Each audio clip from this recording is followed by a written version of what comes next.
Well, hello and welcome to Waterfront Academy's YouTube channel. I'm Melissa Rohan, founder of Waterfront Academy, and today I am so excited to share a special conversation with a fellow Montessori leader and friend, Andrew Kutt. Andrew is the founder of One Miss Montessori up in Bethesda, Maryland, and now serves on its board of directors. Also, a talented musician. You can even find his original children's music on Spotify. It's perfect for all children, but really like all the Montessori leaders and teachers, you should download this and play it in your classrooms and schools. Andrew and I first met 2 years ago at the Montessori Leadership Institute's annual summer retreat, and we had a chance to reconnect this past July. So since then, we've been talking and we realized that other school leaders and those aspiring to become Montessori school leaders might be interested in hearing from us.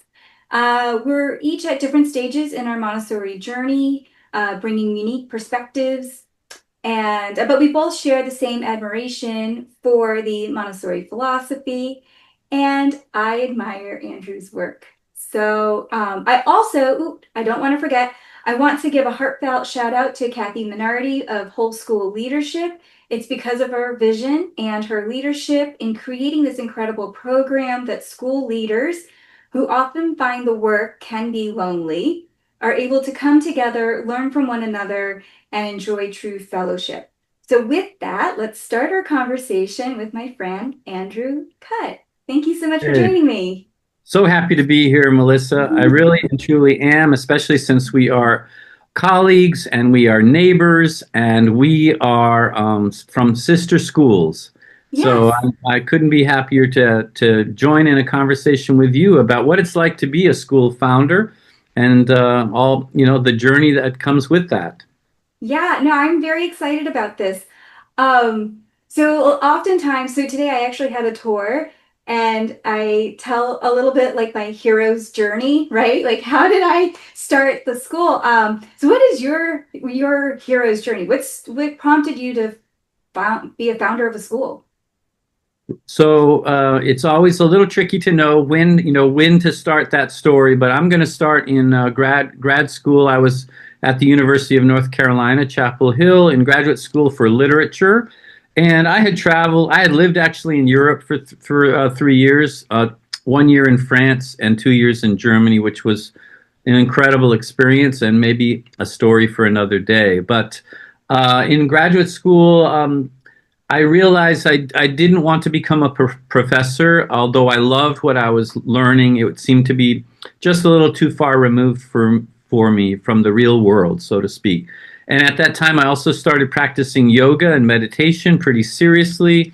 And I came across an Indian spiritual teacher named Sri Chinmoy, and I was very inspired by his message and his activities and his kind of combination of inner development and outer service to the world. And so I actually asked him for advice because I had friends that were going to into the Peace Corps and friends that were going into to work at the United Nations and do other things.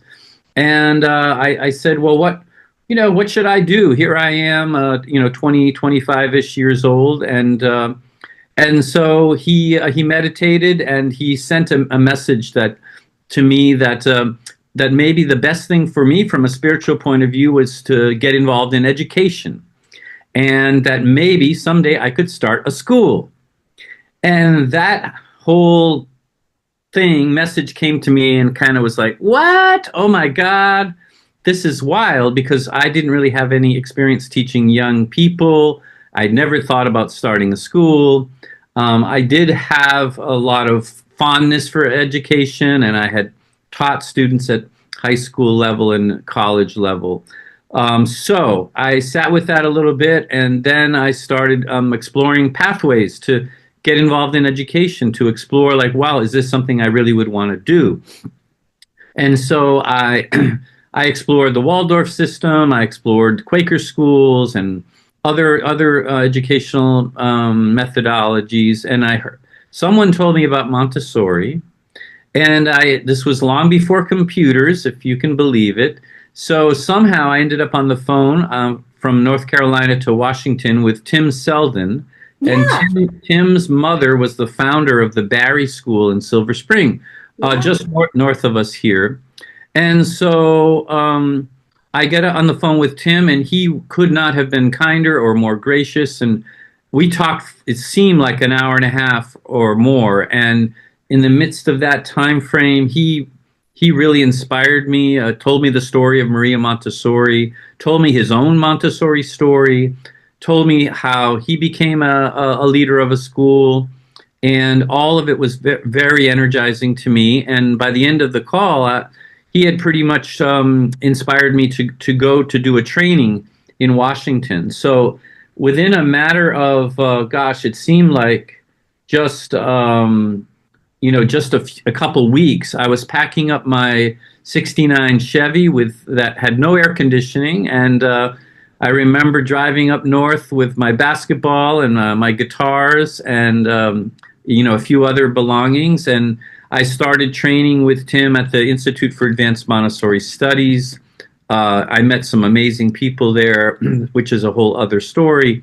But after about 2 weeks or so, Tim called me into his office and said, Andy, I really think that you are destined to be a career Montessorian, and I want to offer you a job." And I said, "That's wild because I don't have any experience." And he said, "Well, I'm not hiring you for all that you're bringing right now. I'm hiring you for the potential because I really see you'll be a great Montessori leader one day." And those words meant so much to me, and I still obviously remember that. Tim and I maintained a lifelong friendship, and when he started the Montessori Foundation and the International Montessori Council, I joined him on the board, and we continue to support each other in many ways. And so I worked at Barry School for 3 years. I believe it was 1 year at the 6 to 9 level and 2 years at the 9 to 12 level. And then the penultimate moment was January 1988. I felt this real inner urge to revisit this idea of starting my own school. And so I went into Tim's office and said, Tim, I've decided that this is going to be my last year, and I want to, next year, I'm going to start my own school. And mind you, I looked so young still. I looked like one of the high school students that he was teaching. But he didn't bat an eye, and he said, "Whatever you want to do, I will always support you." And so let me know what you need and go for it. And there's no doubt that you'll be able to do well with that. And so that was kind of the origin story. Of course, as you know, Melissa, the actual starting of the school is a whole other story. Which, if we have time for, there's a couple of fun anecdotes. But that's how I came to Montessori. It's been an amazing, amazing journey, and my school is now 37 years old, and we serve children 2 years old through 12th grade, and we have families from about on average about 65 countries in the world every year, and sometimes more. And I have 5 alumni students on my board of trustees, and 2 other alumni students that are in senior positions in our administration.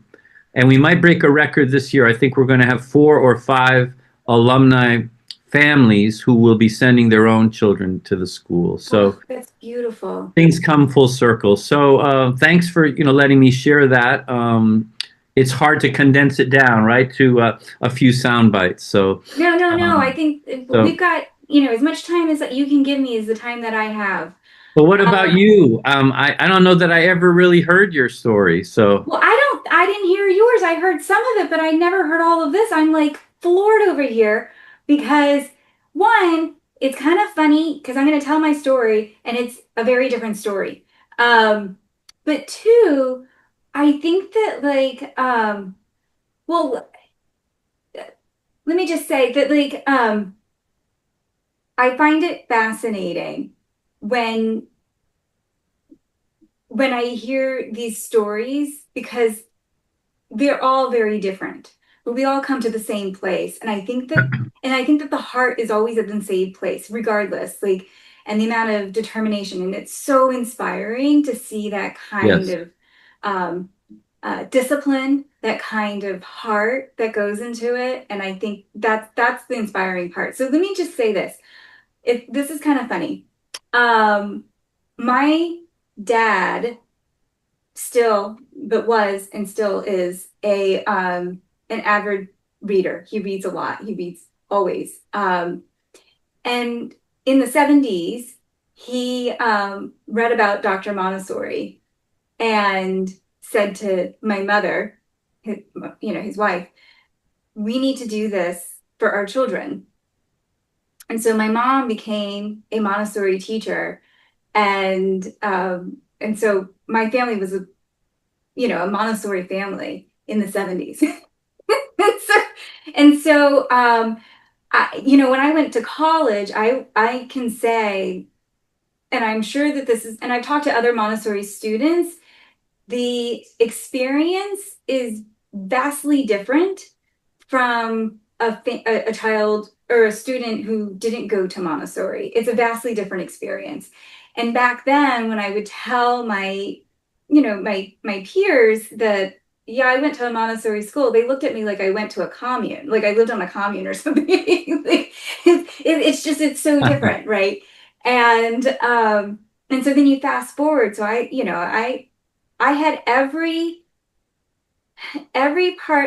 fiber of my body was going to be in Washington, D.C., advocating for people who couldn't advocate for themselves as a lobbyist, or working for an association, or so, like, you understand, right? The typical young 20s person with all, a lot of ideals. And so I came to DC with that in mind, and got married and had my first child, and it was time to put him into school.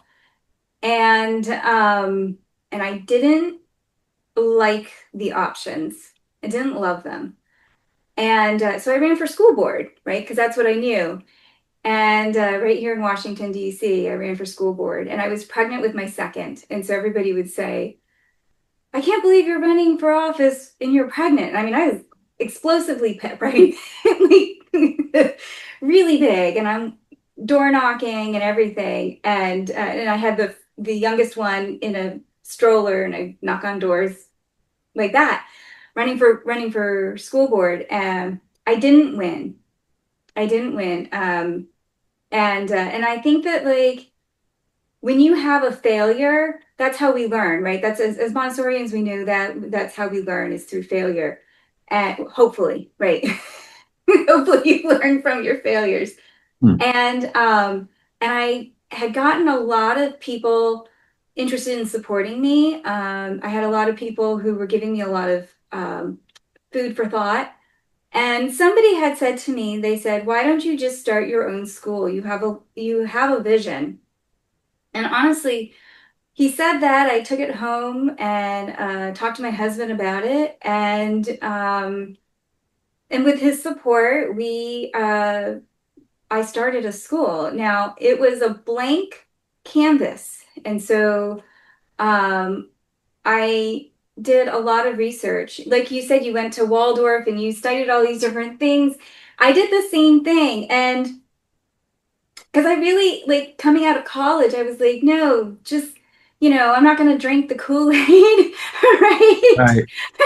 I really thought that, it probably wasn't the way. But the reality is that, like, around 15 years ago, we saw a lot of advancement um, in brain sciences in general, right? And so you could see that if you did Montessori the right way, then there was so much to gain and optimize as far as, like, the way that children develop. And so I was like, wow, that's why I had a different experience. That's why, I think differently. And so I decided to have a Montessori school. Now, I am half Cuban, and my grandmother was extremely influential in our family.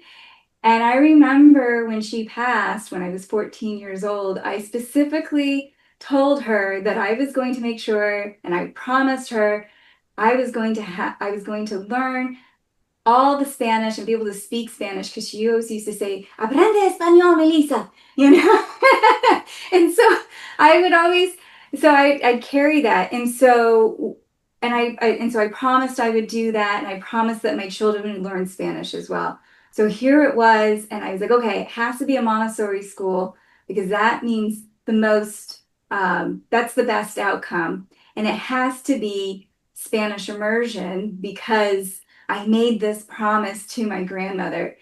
And so it was a Montessori school. That was what I was going to do. That was on my canvas now. And also on my canvas, it was going to have the Spanish immersion. And so I was looking for a place to rent for this school that I was going to start. And I am Catholic. I'm a devout Catholic. And I was going to Catholic churches, seeing if they had space for me to rent. And one of the priests who ended up becoming a spiritual guide for me and for the school at that moment, he said, "Melissa, why are you not starting a Catholic school?" And I said to him, "Well, because I'm part of the laity. I can't start a Catholic school." And he said, "No, no, no." And he showed me these other Catholic schools that were started by lay people and the lay, and I was like, wow, I can do that. And that's when I learned about catechesis of the Good Shepherd, and I got trained in catechism through catechesis of the Good Shepherd. So that's the whole canvas right there. We're Montessori, we're Spanish, and we are Catholic. And we started out with the primary classroom, and then we added toddler program, and then we had no, that's not true. We went primary, elementary, then toddler, and then adolescence. And we no longer have the toddler program, but we go from primary all the way up through adolescence, and I love it. I love it. Wow, that's so awesome to hear your story. And like you said at the beginning of your story, it's really is it's such a gift to hear the different stories because every school founder, every Montessori school founder obviously has their own story, origin story, and but at the same time, there's some common threads. You also mentioned some of those, the determination, the inspiration for what Maria Montessori did, some core values that you might say are spiritual or humanistic in nature, and uh, and so I just enjoyed that thoroughly. Thank you, Melissa. Yeah, no, it's fun to share. So now you've been at this a lot longer than me. We're now celebrating 13 years. But you've been doing this for 37, you said? Yes, yeah. So what are some hot tips or hacks, or what have you learned along the way? The big learns, the big So works. yes, I think it's try to keep things simple in the sense that first and foremost you have to take care of yourself first, or you won't be able to help anyone else. And you and I've talked about this offline at different conferences, but it's that thing when you go on the airplane and they say if you're with a young child, put the mask on yourself first. And there's a reason for that, because if you pass out or you burn out, then you're not going to be any much good to your child or your students. So one of the lessons I've learned over the years, first and foremost, is how to take care of myself and to not be shy about that. To make sure that I create space for myself to do my meditation and to I used to run a lot in the past, and not so much these days. But staying fit in other ways is important, and finding inspiration wherever you find that. For me, that's going out into nature, and also playing my guitar and writing songs, as you mentioned earlier, and writing poetry, etc. So that's one big takeaway. I would also say that, and I think you say you've only been at it 13 years, but 13 years is a long time, and certainly long enough to realize that while we are giving to these students and while we're creating this school, this institution that we're building, while we are serving the world in this way, what we are doing is also benefiting us. We are, as educators or as founders or as parents, we're benefiting. We are also learners. So while we're kind of serving this mission or in this vision, we are also benefiting from the very same environment, the very same process. And that can take humorous turns, right? Because you can have students come up to you and, at our school, we have little peace corners in every classroom where students can go and find some refuge and be quiet for a little while and reflective. But I've had, more than one student come up to me and say, Andrew, I really think you need to go into the peace corner for a little while and take some time for yourself. And of course, when they tell you that, you better take it to heart, right? Um, and so, and so, I try to um, instill this approach, this perspective in all of the teachers and staff and the admin at my school, because if you're going to stay in Montessori, you're going to stay in teaching, and you're going to continue to be a good leader. You need to be able to see that you are also in a process of evolution as a human being, and that you're in a process of growth and development, and that I think the fact that we have numerous teachers and admin that have been with us for over 20 years, some more than 25 years, I think they themselves would say something similar, that it's been a journey of growth for them personally and a gift to them and personally. So I think those are two main takeaways. And the other thing is that you can't do anything. You can't do anything really good in this world totally alone. I mean, you could, but you can do so much more with a team and with a group of people. So I learned over time to partner with parents and to really collaborate with the faculty and with the staff on new initiatives and check in on how we're doing, and even to partner with students, right? We have a student government, and we have, as I mentioned, we have a big alumni network. And so the idea of collaboration and partnership, at first it might seem like it takes a lot of effort and a lot of energy, but it's so worthwhile. And it really, especially nowadays, it's more than ever it's needed, because none of us have the bandwidth to do everything, and we also aren't the master of everything. We might have have developed some things that are really good, but others may have better ideas or better ways of doing things. And so part of that collaboration is this interview with you, and we have such a kinship, and we're just down the street from each other, so to speak. And I love collaborating with colleagues that are close by, but also not so close by, because for those same reasons. So those are just some lessons that I've learned over the years that come to mind, and it's also really making sure that you enjoy what you're doing, right? Because the moment you stop enjoying it is a moment to reconsider whether, like any job, whether it's a good thing. And a few years back, I had this realization, which was that I had such a long to-do list, and I had a lot of meetings, and I was kind of just dreading the day. And as I was walking up the steps to the school, I don't know, I got this message, and it said, Andrew, if forget the meetings and forget your to-do list. Like, the school does not, nobody cares about any of that, really. What they really want from you is you to be happy and you to be joyful and energetic.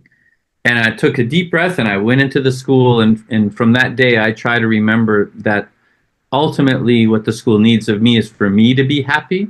And if I'm happy, then everything else will fall into place. And also, that'll be a model for people that, wow, Andrew's a pretty happy dude.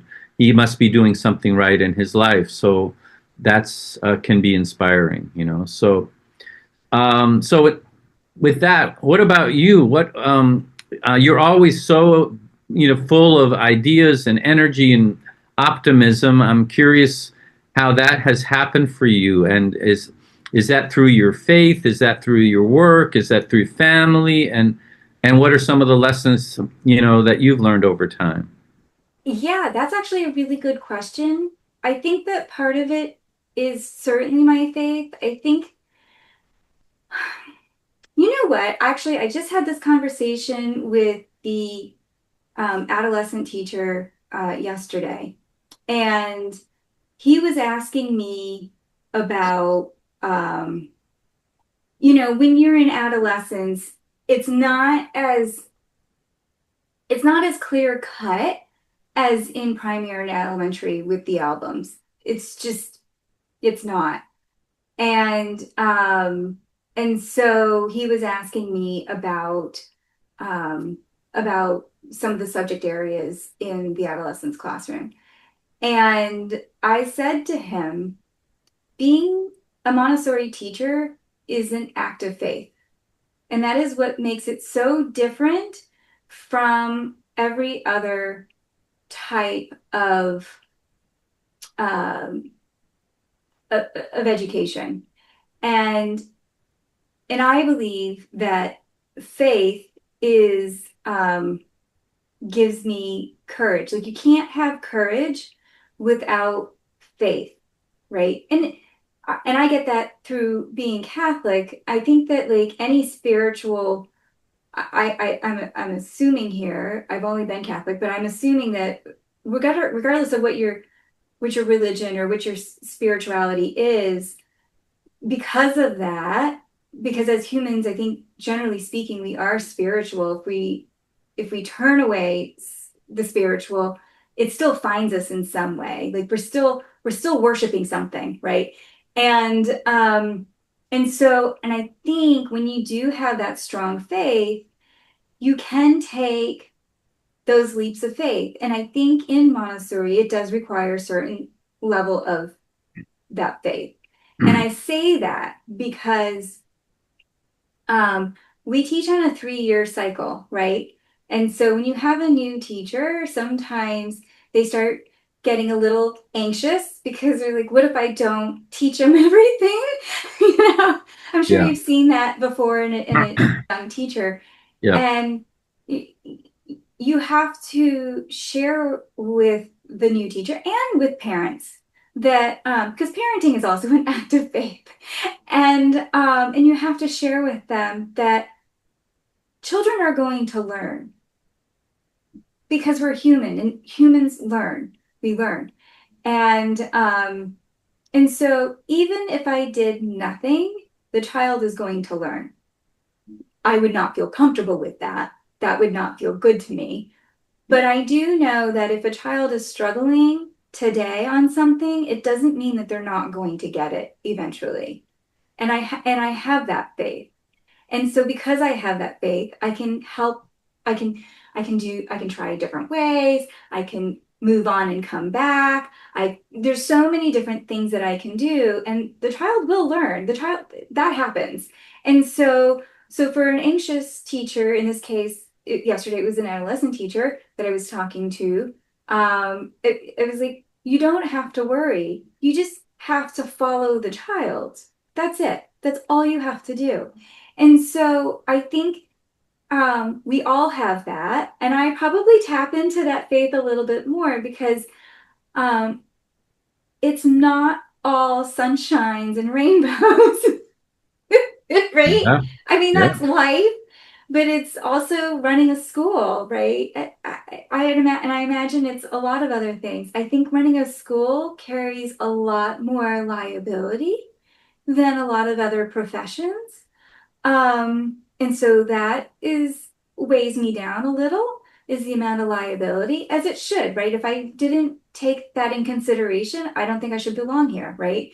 Um, and so, but I refuse, not refuse, that's not true. Um, I don't like sitting on and and and spinning on challenges. I immediately in my head or on paper, um, I write down, this is a challenge. Let's name it. And then I'm like, okay, here are the options of things that I can do. And and regardless, yes, it looks like a challenge, but it's probably a blessing. So where is the blessing? Where can I be grateful? And I think the practice of gratitude is really, in addition to being faithful, the practice of gratitude is probably my biggest asset in being able to be, as you said, cheerful and joyful. It shines through. It shines through, and it's so cool to hear that word gratitude. It's a big word for me as well, but not to interrupt your flow. Yeah, no, I think that and so I do talk to everybody. If I'm grateful for it, I name it. And when I was running for office, it's so funny. One of the journalists who was covering the race, I know she was poking fun at me, and it was funny. But she said, I've never met a politician who was so grateful and always said thank you to everybody. Well, there you go. But I do have that practice, and I've had it forever where there's something that I'm grateful for, I say it out loud. So, and it's not necessarily always to thank the person. Yes, it is to thank the person, but it's also for me to hear that I'm thankful for something because I need to hear it too. I don't know if that makes sense. Yeah, for sure. I mean, there are spiritual practices from different traditions that invite us to do an incantation or a mantra or just repeating a word, and any word that you repeat, I believe at least it's going to the qualities of that word are going to eventually seep into your soul and your system, and it's certainly true for the word gratitude. And I think, there may even be some scientific studies around people that practice gratitude in different ways and their level of happiness or their level of contentment and so on. But yeah, I see those in you, and I appreciate you sharing that, Melissa. And you can't be in this journey, right, without learning, without constant learning. And you mentioned ups and downs, and there are certainly ups and downs being the founder of a school, being a leader of a school, being a principal of a school. But I would not trade this journey for anything in the world. I mean, at a certain age, you meet many people who have chosen other careers, and some of them are really happy, and some of them have not found their bliss yet, right? Seriously, And no regrets. I have none. None. yeah, None. yeah, I am very, that is something I don't have. Yeah. Actually, I'm going to switch a little, if you don't mind. yeah. Let's do it. So we're both Montessorians, right? So this might be a fun one for people that are outside of the Montessori sphere to hear why should you choose Montessori? Like, what was it for you? What are the key things you think as far as gifts for a child who's in a Montessori program? So I think that at some level it's a very basic and simplistic thing, because if you asked any parent, or if I asked you as a parent, what would you most want for your child, above and beyond anything else? And I think most parents they might have a number of answers, but the first answer almost always is, I just want my child to be happy. And and they really are sincere about that. They're very heartfelt about that. And so I always start with that, because if you really want your child to be happy, then there's no better place than a Montessori classroom, because it's child centered, which means we put the child at the forefront of our thinking. It does not mean it does not mean that the child gets to do anything they want. We have a balance of structure and curriculum and freedom and choice, and it's that blend, it's that integration that enables the young child to go through those formative years in a really empowering way. So in Montessori, we pay attention to the little things, like I had a student once. I was so busy, I was headed to my car to go to a meeting, and there was a student who had been having some behavioral challenges, about 6 years old. And he was in the parking lot and he said, Andrew, you got to come over here. There are these red fire ants, and we've got to do something about these fire ants because if we don't, someone's going to get bit. And so, as busy as I was, I stopped and I got down on one knee and I looked at the fire ants and I said to the boy, you are so observant and you're so caring. And I said, maybe you're going to be, an entomologist. And I said, that is a bug scientist, an insect scientist. And he looked up at me with his eyes, and so I said, I'll see you later. I'll see you tomorrow. I've got to go off to a meeting. And so again, this is a student who had some difficulties. The next day, I was up in the hallway, and he hollers after me, and he says, Andrew. And I turn around, and with a lot of pride and with a full chest and a big smile, he points to himself. He said, it's me, the bug scientist. And I realized in that moment that I had touched a chord in him that I didn't necessarily know that I would, and you don't know sometimes.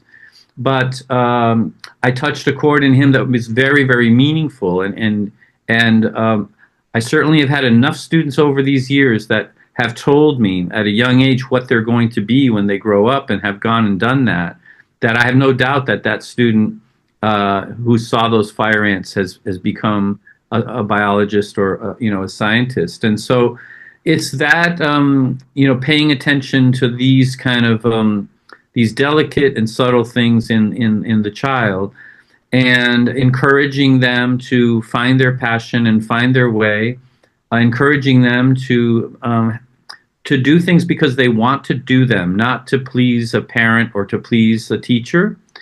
And to be able to know what it takes to be a part of a positive community, to be kind, to be empathetic, but also stand in your truth, how to collaborate with others, and how to work in a team and take the best from the teammates, and so on. So all of this, these are the treasures of Montessori. And what happens, and I'm sure you found this, Melissa, is that parents are under a lot of stress and a lot of pressure. And so at some point, they begin to worry about the future for their child and whether their child is getting the right set of skills to make them successful in the future. And also, sadly, sometimes parents feel like, well, this is like too good to be true. This is like an oasis you have here. And what happens when my child goes to another school and people are going to be mean and there are bullies? And I don't want my child to be like a lamb that's going to get eaten alive by the wolves, right? And this is a very legitimate concern. And my response to that is, well, you have a choice as a parent. And the choice is this. On the one hand, you could make your child hard and tough so that they adapt to the brutality and the darkness of this world. Or you could empower them to be strong in who they are, to have love in their hearts, to have creative vision, so that they could change the world for the better in their own way, right? And so these are some of the gifts and some of the kind of challenges that we face. I can say that without a doubt, the longer that you can keep your child in Montessori, the better for that child. As long as you can keep them through adolescence, keep them the whole 9 yards. They'll adapt to anywhere you go. You go to Indonesia, you go to China, you go to California, wherever they will adapt to any school that you can go to. And the longer that you can keep them, the more of this inner fiber that they will have. And this is not just me talking. This is generations of students themselves and parents as well. So, what about you? What do you see as some of the gifts of Montessori? Yeah, actually, what you were just saying there is what I would say is probably the biggest gift that we can give the children is that ability to be resilient. And I think that resilience lies in the fact that they are independent. They are independent as far as like just practical life type stuff, but they're also independent in their thinking and their love of learning. And because in a Montessori environment, they never really learn that they can't do something, right? Yes. They don't learn that. They learn that outside. They don't learn it here. They learn you're not ready yet, right? Yeah. It's gonna come. You're not ready yet. Maybe, let's do this thing so we can do this thing, right? And so I think that if you go out into the world, not yet an independent thinker, or if you go out into the world, not yet confident in your abilities as an individual, that independence. Um, I think that's the lamb. That's the lamb. I think that we have lions that come out of our programs because they're ready to go and just Yes. go out into the world with so much confidence, with their head held high and their mane out, right? Like, I mean, it's beautiful. And you see that they go out and they do those things. And I hear you about happiness. Whenever a parent says that to me, and I'm not correcting you, I'm just saying that I have a different perspective. Um, I always say happiness is um it's there's no longevity in that, right? So I think the gift is joyfulness because the reality is life goes like this. And so when we're at the bottom in the valley, we need to be able to raise back up. And I think again, going back to that joyfulness, or excuse me, that resiliency that our Montessori students have, that you just it's unparalleled to what you see other places because if you see the resilience isn't necessarily it's adaptive because as humans we're adaptive, um, but it, it's not um, it's not thoughtfully rebounding, right? It's not intentional. That's the word I was looking for. It's not intentional. It's more just adaptive and responsive. And I think if you're always responding to challenges instead of just being, again, innovative, creative, I mean, all of those things are coming out of Montessori environments, problem solving, right? We're giving them so many gifts, these soft skills, these hard skills. And so I know that a lot of parents, well, I don't know. No one's ever said it to me yet, but I know it's coming about AI and the lack of jobs. What are they going to do? And I think that's what's so exciting about being a Montessori student is that like when when computers first came out, there was a lot of parents who were like, what are my child going to do? The computers are taking over their jobs. Well, there was a whole new economy that was created when the computer with the advent of the computers, right? And similarly with the advent of the smartphone, there was a whole new economy that was created. And the people that survive and can thrive in these new economies are the ones that are resilient and can do it, right? And so that's what we are in the crux. I would say it's already happening, but I think it's the Montessori students that have that resilience that are going to be able to survive and not just survive, but also thrive in this future that looks unknown right now. Yeah, well, beautifully stated, Melissa. I would add just one thing, Yeah. and that is that it's also the ability to work with other people and to Yeah.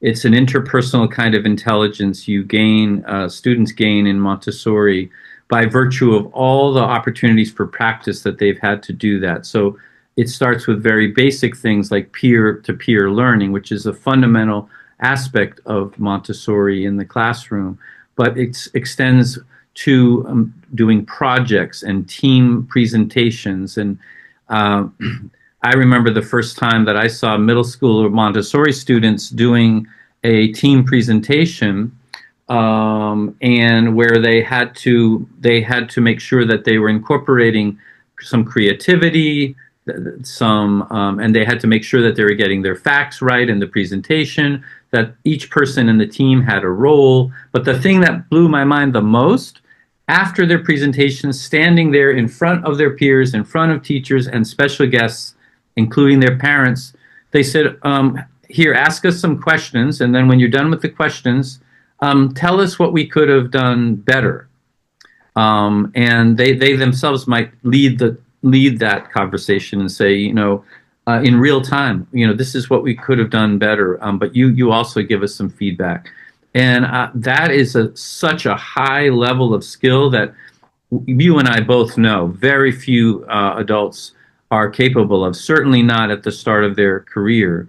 So I think that when we talk about the advent of AI and so on, I think that this interpersonal aspect that Montessori schools foster is going to be fundamental in their success, along with their creativity, along with their resilience, along with their joyfulness. So, Yeah. Yeah. Oh my gosh. This has been a wonderful conversation. Thank you so much, Andrew. I can we do this again? This has been so let's much do fun. it. Let's do it. I'll bring my guitar next time, which is right around the corner here, and we'll. There's plenty of topics, that Yeah. we can dive into, and I guess people know how to contact you. But if they would like to contact me, it's Andrew at onenessfamily.org. Oneness Family is all one word, the name of my school. As Melissa mentioned, you can find my music on the internets, haha, wherever you listen to music, whatever platforms. I really enjoy connecting to new friends and fans. But thank you to you, I only Melissa. know about Spotify. Can you quickly list some of these other ones? Yeah, so pretty much anywhere people listen to music. So Apple Music, Oh, YouTube, Pandora, oh, uh, okay. and certainly Spotify. And then there's some smaller platforms out there. Uh, and if people want to just go to the music website, it's andrewkuttmusic.com. And there you can kind of get yourself oriented and choose what path that you want to explore musically. But thank you, Melissa. It's such a joy to talk to you. You inspire me, my friend. Oh, you inspire me. And, So thank you so much for this time, and we'll do it again. Thank you. all right, bye bye. Bye.